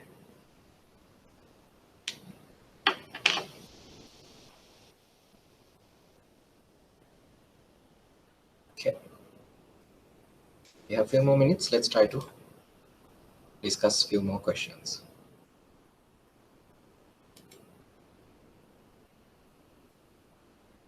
Sorry, I think.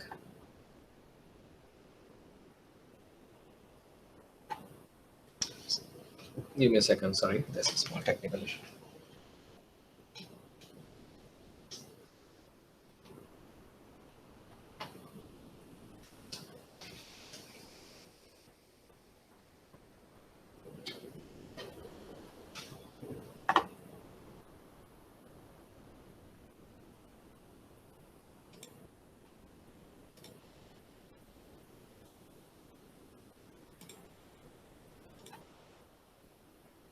Can you see the slides, I believe?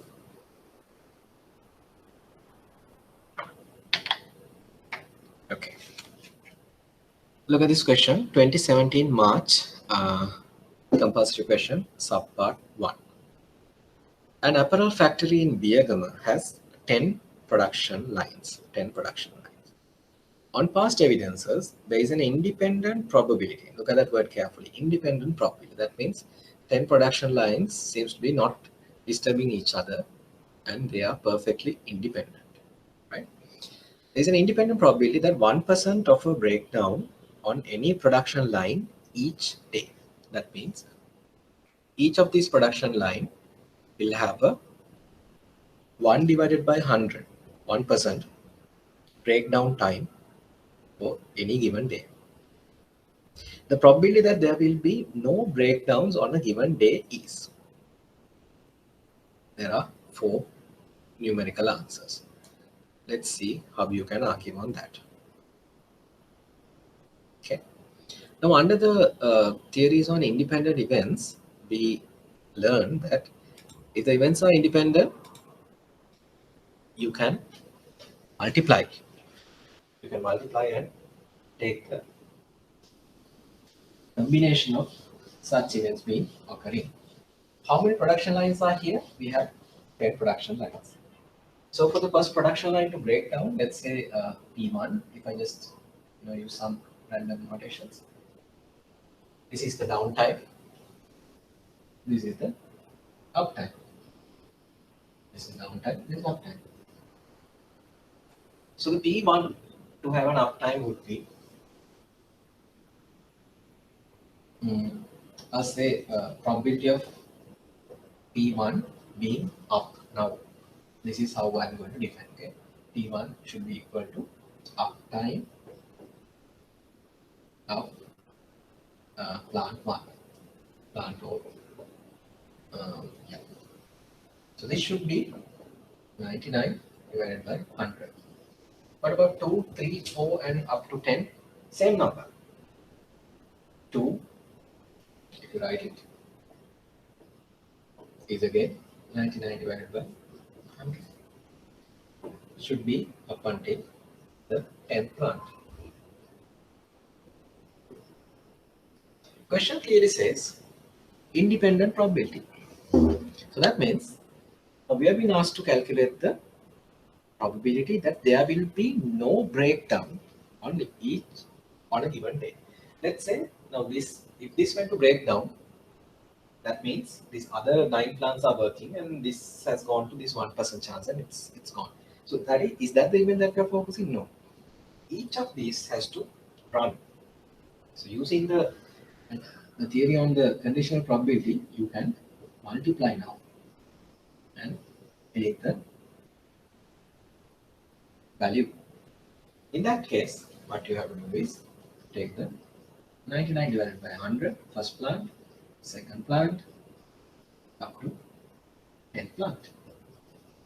That means this is nothing but 99 divided by 100 to the power 10.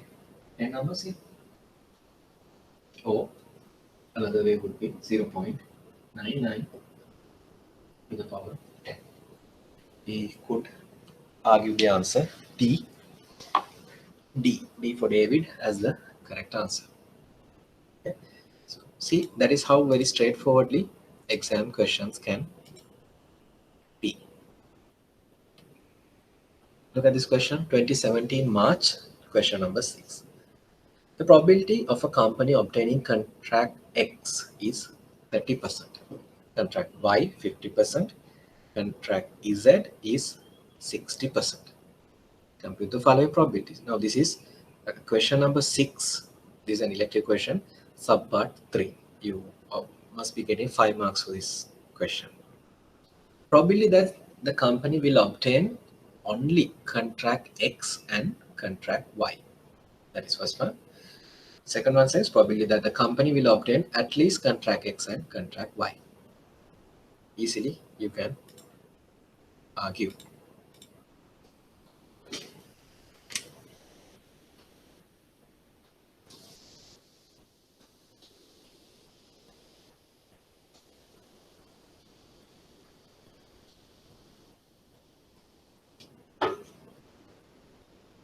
The first one says probability that the company will obtain only contract X and Y. That means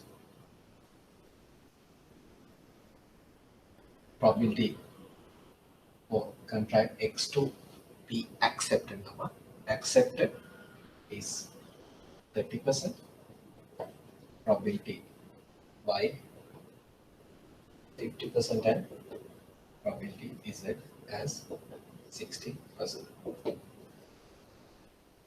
Now this and sign tells you that we need to take the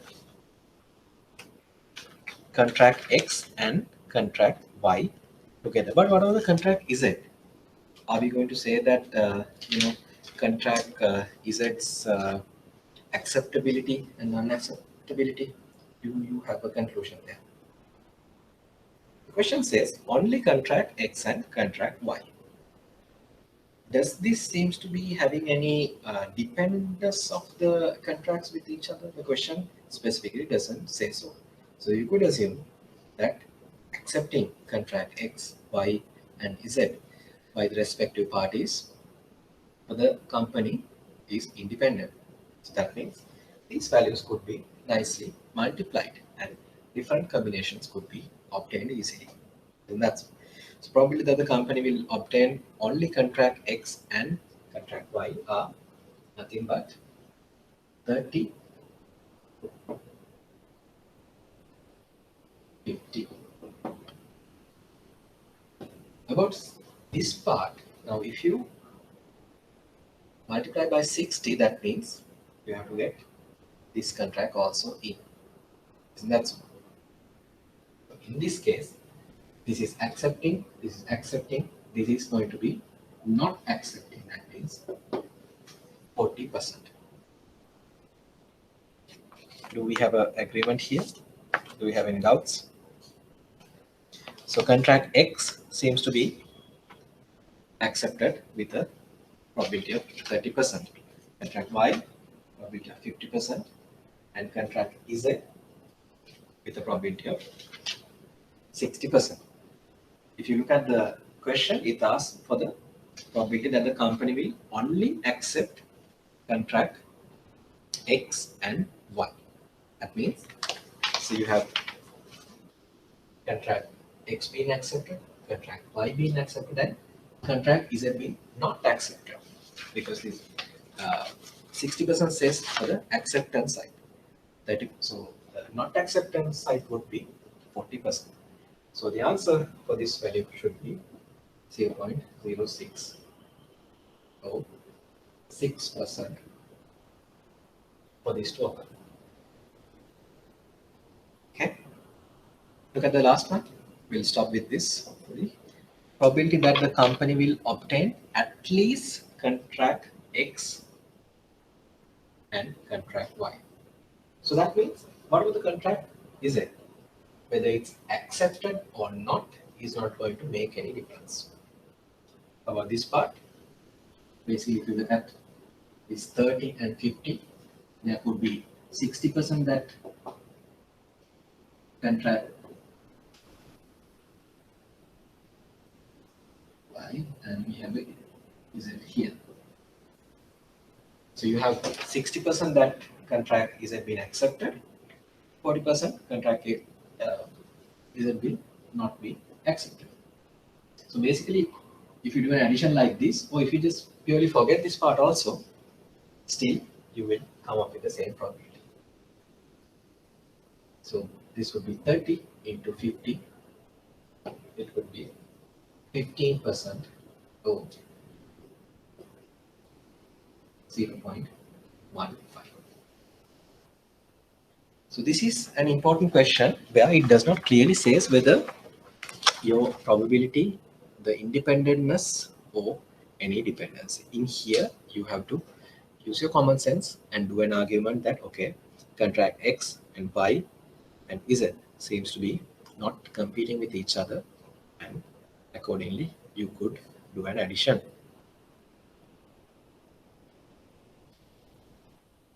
I think we have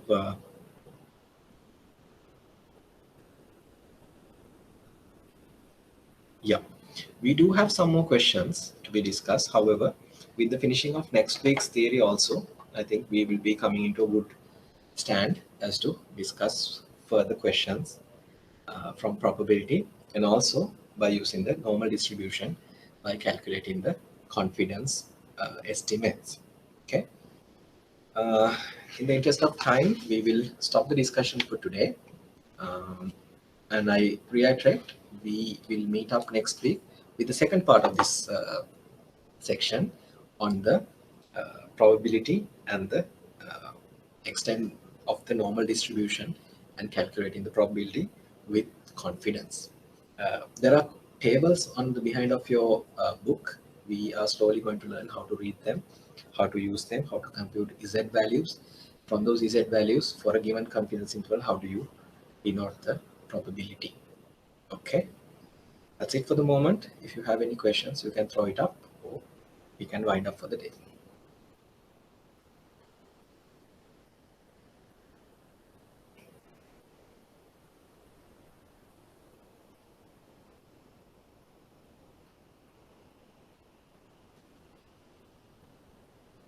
Okay, let's meet up the next week with the second part.